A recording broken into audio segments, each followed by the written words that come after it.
Hello guys, I hope you had a lovely Christmas and you had a nice new year, and welcome to 2024. I've just recorded what I got for Christmas, so I think that's gone up before this one.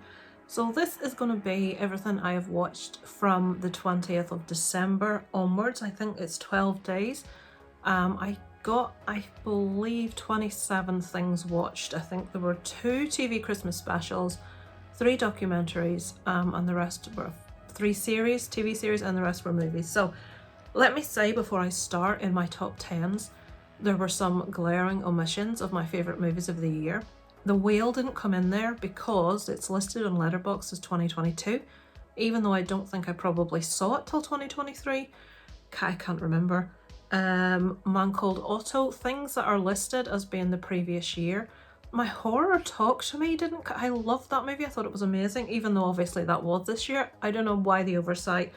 I forget what I watch and I allow Letterboxd to do it for me. But when I'm watching other people's top 10s and Aaron mentioned The Whale, it's like, oh Christ, I love that movie. That would have been in my top 10. A Man Called Otto may have made it in at least to the honourable mentions. And Talk to Me would have been in the top half of my horrors. So yeah, there were some omissions, people. So let's get kicked on with what I watched over the last couple of weeks. So I'll try not to be too lengthy about it. There are a couple I want to talk about. So let's get the old screen recorder on. So on the 20th, the first thing I watched was something called 530 Days, The Unsolved Case of Jessica Easterly. So if you are a true crime fan, if you watch true crime YouTubers, you may be aware of a lady called Kendall Ray, who is one of the highest rated true crime YouTubers. She actually has done a couple of documentaries now featuring specific cases, and in this case, this lady's sisters found her body before the police because the police it just seems like they were not interested. It's a really interesting case of this lady, Jessica Easterly. No one's been brought to justice as yet. It is made very clear in the documentary who they feel is responsible. I won't tell you in case you want to watch it. It is free to watch on YouTube. I gave it a 3 out of 5, and it is a compelling, as I said, a distressing case, but I feel like you needed to know the details of the case before you started watching it, because they didn't give a linear story. They were jumping all over the place, and I'm thinking, who is she? What happened? What's the crime? How did it unfold? And they kind of went there later, but I would have preferred more information up front. And as I've said at the bottom, it seemed to be a bit more about the corruption of the New Orleans Police Department than about her herself. But there's a lot of police corruption stuff in there that's quite heavy with that. So it is a decent documentary, though, I will say. On the same day, I watched Maestro. Folks, this is one of these cases where I know I've watched, what is that? I know I've watched a movie that's really highly rated, really well acted, probably a masterpiece, but I just couldn't get on with it. 2 out of 5.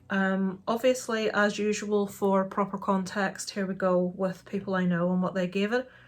You know, you've got 3.5s and 4s there.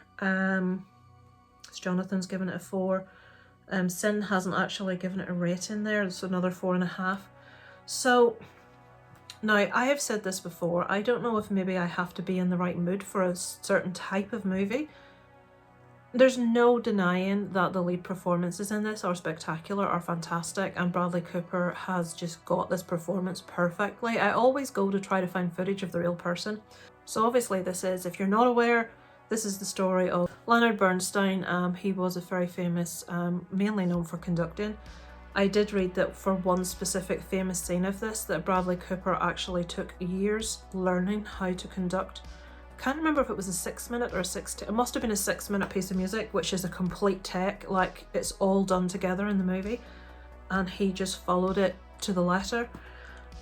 Very, very well acted. I found it really boring. My attention just completely drifted. I do feel that's probably more on me than, obviously I do recognise this is a very well made movie. It's like with Oppenheimer. Oppenheimer is a fantastically made movie, but for the first third of that movie I was bored and I felt really bored. This lost me. With Oppenheimer I persevered and I stayed to the end and I enjoyed it much more once we got past that first section. With this, although I did let it play out to almost the end. No, I didn't watch it all. It was just dull. I feel bad saying that because I know it's probably going to win Oscars. It's going to be 2023's Everything Everywhere All at Once for me. I didn't like that either. On the 21st, I watched Minamata. Okay, so if you weren't aware, that picture there in front of you is Johnny Depp. I know, you wouldn't recognise him. So again, it's another true story. He plays photographer W. Eugene Smith. He travels to Japan to document a horrible atrocity that's going on there. The water is being poisoned, mercury poisoning, and it gives these people a disease. It's a very distinct disease. It's a real story. And Johnny Depp portrays this guy's real story. Initially, he's not interested in doing it, but he is won over, goes to do it. It's the last piece of work he ever actually did, was to document these victims. So this image that he actually takes over there, a really moving image, became a very, very famous photograph, and you may well be aware of it when you watch it. Really well acted, you know, very much like Maestro, implicitly acted, but this really interested me. It was it wasn't so self-indulgent, I suppose. I'm not really interested in Leonard Bernstein. I think had I been, maybe I would have been more interested, but I'm very much interested in real things that's happening in the world that I think people should be aware of, you know, atrocities, that sort of thing. It properly, you know, kept my attention. I could see for some people it may not, because it's very wordy. It's, you know, it's quite slow going, but it's a really interesting story. So I give that a 4 out of 5. On two more on the same evening, Bandit. Right, so this one is popped up on Netflix. Remind me. Okay, he pulled off the perfect heist 59 times. After escaping a Michigan prison, a charming career criminal assumes a new identity in Canada and goes on to rob a record 59 banks and jewellery stores while being hunted by a rogue task force. So this is based on a true story as well, of someone that was nicknamed the Flying Bandit. I found this really engaging. I really enjoyed it. Josh Duhamel, Alicia Cuthbert's in this. Couldn't believe Alicia Cuthbert. It will always be Kiefer Sutherland's daughter in 24 to me, and she's so grown up. Mel Gibson's in this. I really enjoyed this. I didn't expect to enjoy it quite as much as I did. It is like obviously a heist robbery kind of movie, but with stuff going on in the background, with a romance going on as well. I really enjoyed it. What did I give it? 3.5 out of 5. So I would recommend Bandit. Filling in the blanks. Okay, this is a documentary on Amazon Prime at the moment. And this is to do with people finding out that their family isn't what they expected via, you know, everyone's doing Ancestry these days. And sometimes people are finding things out they never expected to find out. So what was this one? So this guy, he's got 2 brothers, and he finds out that his father's not his real father. And then subsequently the brothers also have the same DNA test, so they're on this journey to find out where they came from, you know, what happened, and it unearths all these family secrets. Really interesting. 3 out of 5. I feel it concentrated more. There was one guy that just seemed to want to talk about himself all the time. I wanted to get more into the DNA and the family tree and stuff, but it was interesting. It's just, I think it's very much a documentary of its time. I think it's that sort of thing is happening to a lot of people, because when you think about it, there will be a lot of women out there having affairs, getting pregnant, and and allowing some other poor bugger to think it's theirs and raise it. And in how many situations that's not actually the case in this one. Sometimes things are a bit different, as they are here.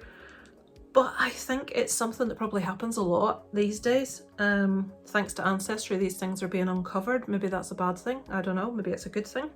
So yeah, 3 out of 5. On the 22nd, I watched Dream Scenario finally with Nicolas Cage. We always know I love Nicolas Cage. So I've said about this, Nick Cage is sublime, as he is. This movie is very thought-provoking and clever, but it's hard to be entertained by it. I came away feeling a bit morose, which is true. Now, I think this is an excellent movie. This is a movie where Mr. Ordinary starts popping up in everyone's dreams. But the issue is he's passive, he's doing nothing, and in some situations there's really horrible things happening to this person in their dream. and he's just stood there watching and doing nothing. Excuse me. So it's already playing on probably his insecurities and his lack of feeling like a man. And he is a very sort of like downtrodden character in this. He doesn't have a lot of confidence. Even though he is a very, very successful, clever man, he just doesn't have that sense of... He doesn't have that sense of himself. He doesn't have that sense of confidence and being happy with himself. And this just makes things worse. Everything snowballs. Everything gets a lot worse for him because of this. And it just starts going down a road where you can't believe the stuff that's happening to this poor man and the people that are turning against him, and it makes you quite angry. And it just shows how a person's life can be completely changed for something that's not of their doing because of a false perception. And it is really thought-provoking and it is really interesting, but there are scenes that it just makes you feel really sad.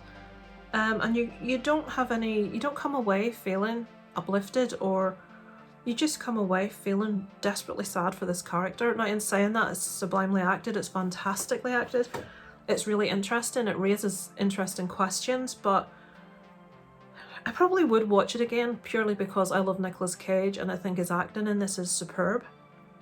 But like I say, it's difficult to be entertained by it, is the only way I'll try and put it. Dream scenario. So, Saltburn. Saltburn, which would have been one that I would have not been particularly interested in with what it's about, had I not been hearing every bugger and their dog talk about it. Obviously Barry, is it Keegan? I'm Irish, I should fucking know, whatever it is. I adored him in, Banshees of Inisherin. I thought he was the best thing about the movie, I loved him. And he is awesome in this, he's fantastic in this. Now, you'll see I've rated this a 3.5 out of 5. Would I watch it again? No. So we're all about to lose our minds. Struggling to find his place, Oxford University student Oliver Quick finds himself drawn into the world of the charming and aristocratic Felix Catton, who invites him to Saltburn, his eccentric family's sprawling estate, for a summer never to be forgotten. So this is about wanting to fit in, this is about dishonesty, this is about the aristocracy, this is about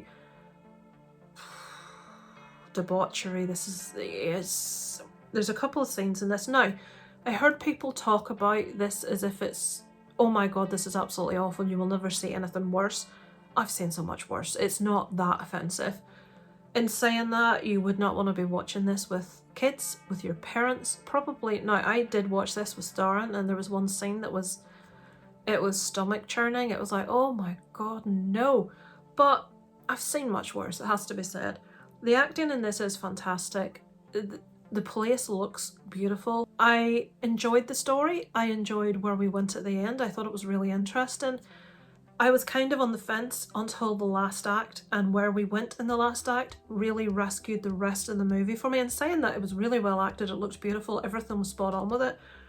But it's one of those movies that almost certain aspects of it I don't feel added to the story. It's like they were putting scenes in just to get people to talk about it so people like me would go watch it, because it's not something that would have appealed to me.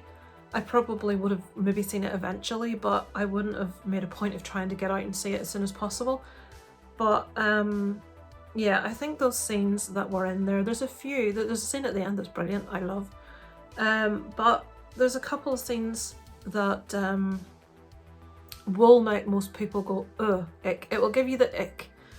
But they didn't add to the movie. I suppose they kind of like give you sort of an idea as to what kind of person that is. Oliver? Yeah, that Oliver is. So overall I enjoyed it, but there were a couple of scenes that I think they were in there for shock value. I don't feel they added anything personally. So Saltburn, 3.5 out of 5. Carol and the End of the World. Okay, this is a animation series on Netflix at the moment. I just fancied watching something a bit different. So as a planetary apocalypse looms, a woman struggling to embrace end times chaos searches for meaning in her last months on Earth. So this follows Carol, who's a very ordinary woman who has parents who are, what do you call people that are nude all the time? Naturists. And who has a sister that's off travelling the world doing really interesting and insane things, and she just feels really stuck in a rut and boring and beige. And this just follows her trying to find her place in the world. We never really know exactly why the world's going to end. I will spoiler the fact that it doesn't show the end of the world at the end of this, because I wanted to get to the end to see what was going to happen, but nothing happened. It's just a story about her and a voyage of self-discovery. I would recommend it. I give it a 3.5 out of 5. I really enjoyed it, but it won't be for everyone. It's very strict. It's an adult's animation also, so not something for your kids to be watching. Carol and the End of the World. I've gone too far. You're going to get to see all my diary here, guys. Look at this. So where did we get to? Yes, we've a way to go, guys, haven't we? Chicken Run Dawn of the Nugget. So this is the new Chicken Run movie. Won't spend any particular time on it. I enjoyed it. It was fun. If you like the first Chicken Run movie, you'll probably enjoy it. It was something to put on over Christmas for the family to watch. 3 out of 5. I've done it again. What's going on? I only pressed the button once. I apologise how long this is going to go on, guys. I'm not even halfway through. There's something in the barn. Okay, so I've heard a lot of people say this is terrible, and I like this. This is a Christmas horror. I was trying to get my hands on as much Christmassy stuff as I could. So an American family fulfill their dream of moving back to their roots after inheriting a remote cabin in the mountains of Norway, but there's a surprise waiting for them.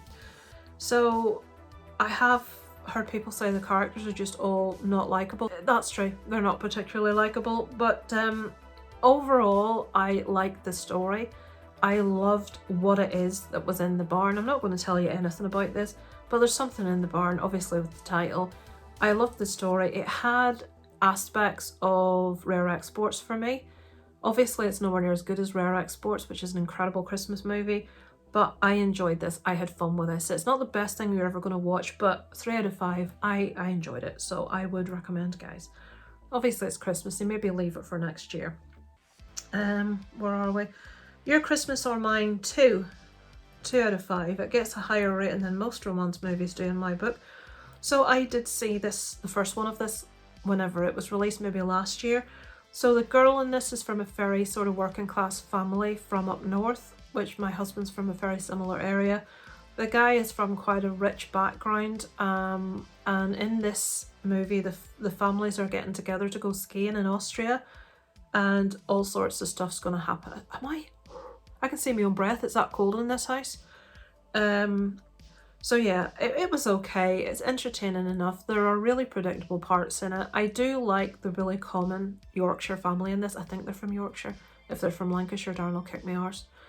Yorkshire and Lancashire are two counties in England, both up north, that are quite rivals. They're like, people from Lancashire don't like to be called Yorkshire people and vice versa. So we'll say Yorkshire. I think they're from Yorkshire. But yeah, I find the family sort of endearing, so it was okay. If you like romance movies, you'll probably enjoy that one. On Christmas, there's it again. Right, I'm having enough of this now. On Christmas Eve, I watched Die Hard, because obviously it is a Christmas movie. Now, full disclosure, I have only seen Die Hard twice. That will have made 3 times. I saw it when it was released. I saw it a few years after that, and I saw it this year.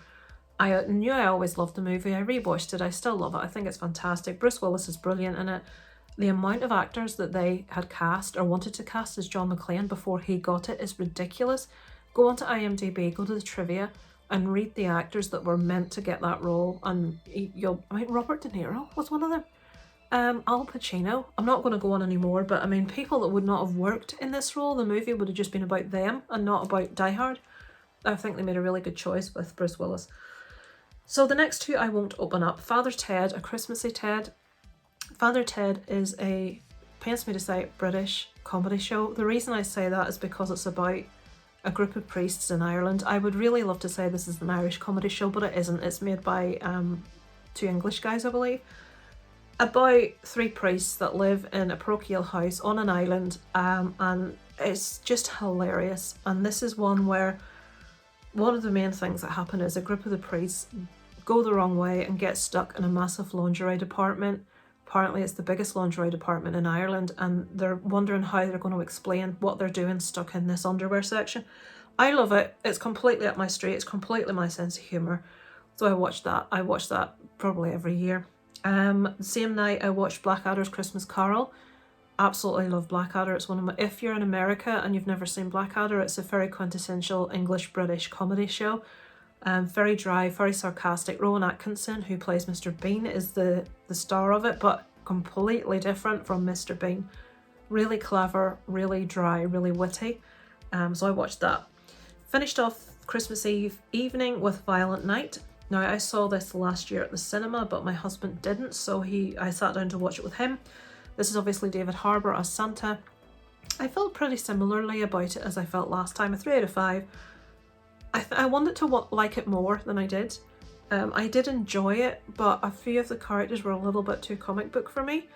Yeah, I enjoyed it. I would recommend it, but I just, with the casting of David Harbour as Santa and the storyline, I did expect a little bit more from it. I don't know what exactly, but yeah. It's a Wonderful Knife. Okay, this was Christmas evening I watched this one. So obviously It's a Wonderful Life is one of the best Christmas movies of all time.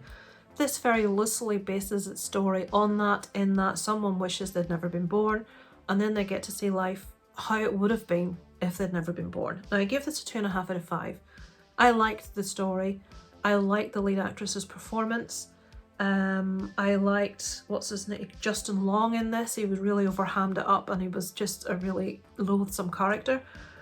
I just felt some of the predictabilities of it were ridiculous. I felt like how she goes back and forth from her life as she knows it to not existing, and how she went back again was just a bit silly. I didn't think the kill scenes were brutal enough. I would say it's not a terrible movie. I'm hearing people say it's awful. It's not. I give it a 2.5 out of 5 because obviously I can't rate it the same as I'm rating Violent Night. So yeah, 2.5 out of 5 for It's a Wonderful Knife. I would say if you like horrors and you want to watch some seasonal horrors next year, yeah, definitely check it out. You could watch a lot worse. The Sacrifice Game on the same evening, obviously again a seasonal based horror movie. This seems to be based on almost like, you know, the Manson cult. 1971, Samantha and Kira, is it Clara? Clara, 2 students are staying behind for the holidays at their boarding school and must survive the night after the arrival of uninvited visitors. Now, I've given this a 2.5 out of 5. I feel a bit... Surely to Christ there's not a farmer out on a tractor. There is. Can you hear it? Probably can't. So maybe I've been a bit mean. This was okay. It's kind of a home invasion to start with movie, and then it moves on to something else.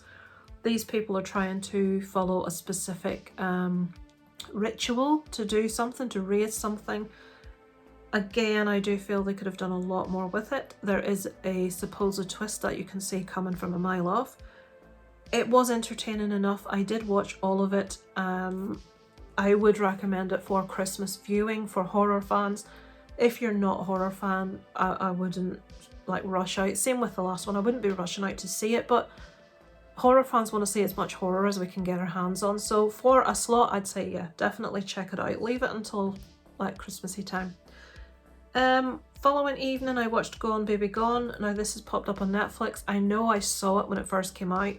I couldn't remember anything about it. Morgan Freeman's in it, which is the main reason I watched it. So this is one about a 4-year-old disappearing. 3 out of 5. It's a good solid movie, but I found my attention drift a lot. I find it quite hard to remain focused on it. So what? 4-year-old disappears from her home. Police make little headway solving the case. The girl's aunt hires 2 private detectives. They freely admit they have little experience. The family want them for 2 reasons. They're not cops and they know the tough neighbourhood in which they live. I'll not read all the rest of it. This is based on a book. It's apparently Ben Affleck's favourite book. I think he directs this as far as I'm aware. Casey Affleck stars in it. It's a good movie. It just takes a bit to hold your attention. Maybe that's just my low attention span. I don't know. I've been watching too many movies, I think. Okay. Right, we're up to the end. Oh god, right. Is there anything below Curry and Cyanide? Curry and Cyanide is a true crime story about a woman who poisons loads of people and gets away with it for a damn long time. It's Indian, I believe. Let me open it up. Jolly's Joseph is the lady's name. True crime documentary investigates 6 shocking deaths in the same family and the woman at the centre of the unbelievable case. Interesting, 3 out of 5. I would recommend. I enjoyed it. Aquaman and the Lost Kingdom. Right, let's scroll down. 1.5 out of 5, guys. I've heard people say that we're being too harsh on this movie. Full disclosure, at the beginning, I did not like the first Aquaman movie. Also, let me tell you that Jason Momoa I find very attractive, so it's all set up for me to enjoy this. Patrick Wilson also, yep, very easily old eyeballs. I find the first Aquaman, the CGI was too heavy, it was too muddy, there was too much. It was like they threw an entire budget at us that we didn't need. We didn't need all of this. Just, there was so much under the water, it just, you couldn't see it all, and everything almost looked fuzzy. And something in this movie that actually, even more so than the last, the movements of the characters were really jerky. It felt like you were watching something that didn't have proper technology developed yet. I just found when the CGI was used in excess, I just found it difficult to differentiate things, irritating. My main issue with this movie, even though I wasn't a fan of the CGI, is the acting, is the script, is the story. Most of the people in this movie can act. Now, I'm not going to say Jason Momoa is the best actor in the world because I don't think he is. Patrick Wilson can act. Nicole Kidman, I think accents tend to be her problem, but she has put in some fantastic performances. It's like they went to the school of hamming things up, or they forgot how to act for a little bit. And everything is like, comic book's the wrong way to put it. I especially with DC, you expect a darker sort of side to things. There's a scene where, this is just as an example, where I can't even remember. Honest to God, my brain went to sleep. Where somebody, is it Black Manta, is coming to take, what's her name? Hera, is it? Mera? Fuck, I don't know. Amber Heard's character.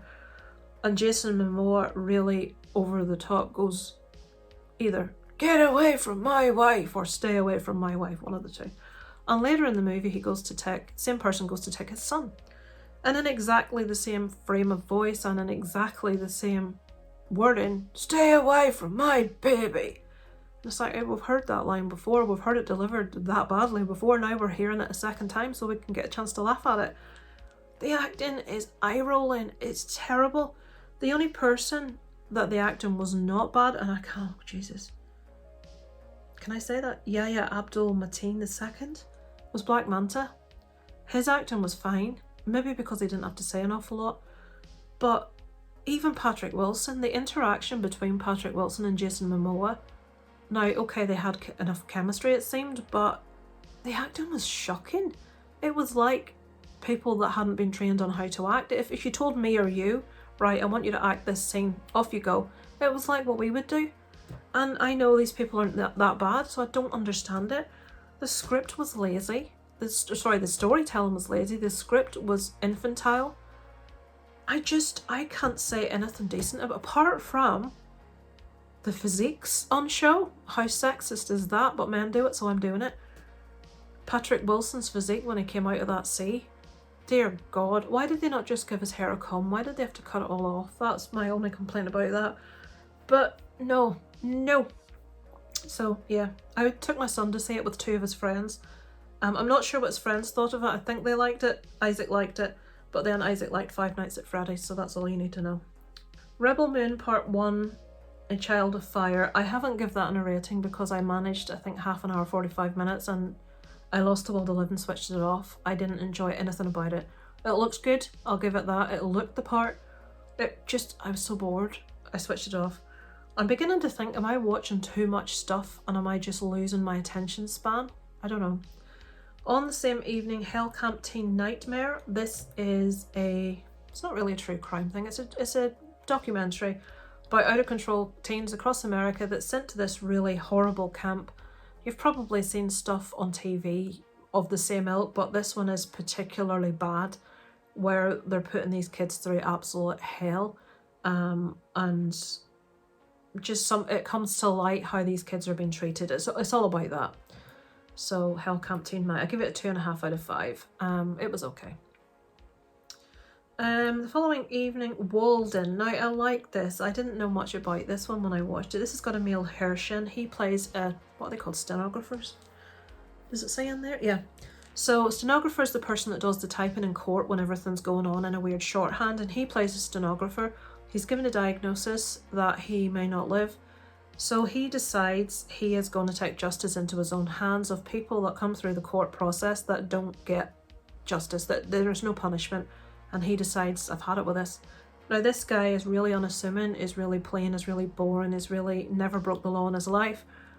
And he turns. And I enjoyed it. It was, believe it or not, it's a sweet little movie. I really liked it. I think he was really believable as the character. I enjoyed his role. There are another couple of roles in there I really enjoyed as well, which I don't want to tell you too much about, but it's a sweet little movie, Walden. Sweet little movie where bad people are killed, but it was a sweet little movie. Walden, 3.5 out of 5. The 28th, Remember Sunday. Right, this, guys, is a romantic movie that I rated 3 out of 5. I know, check yourself. I don't know what the hell was going on. So, occasionally I watch a romantic movie and I buy it and I like it and I'm invested, and this was one of these cases. So, a lonely down in her luck waitress meets a handsome quirky jewellery store clerk and thinks that maybe finally she's met her Mr. Right. The more she gets to know him, the more she's intrigued by him, but she's also mystified. Gus is absent-minded, preoccupied. Is he hiding something? The short answer is yes. He's reluctant to share with her that since suffering a brain aneurysm, he's totally lost his short-term memory. So basically, Gus, played by Zachary Levi, who I found really endearing, he wakes up every morning and he has a file that he must read.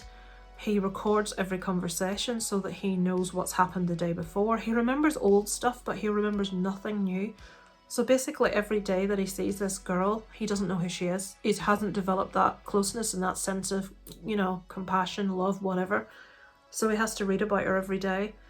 And I just really enjoyed it. I know there's one called 50 First Dates with Adam Sandler with a kind of similar premise. This isn't a comedy.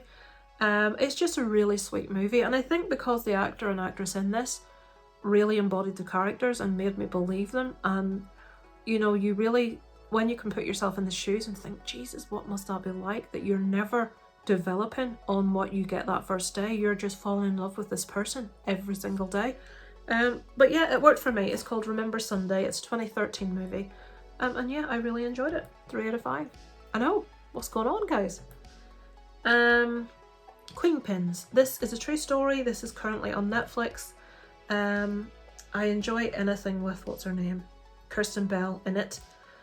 So this follows bored, frustrated suburban homemaker and her best pal who's a vlogger.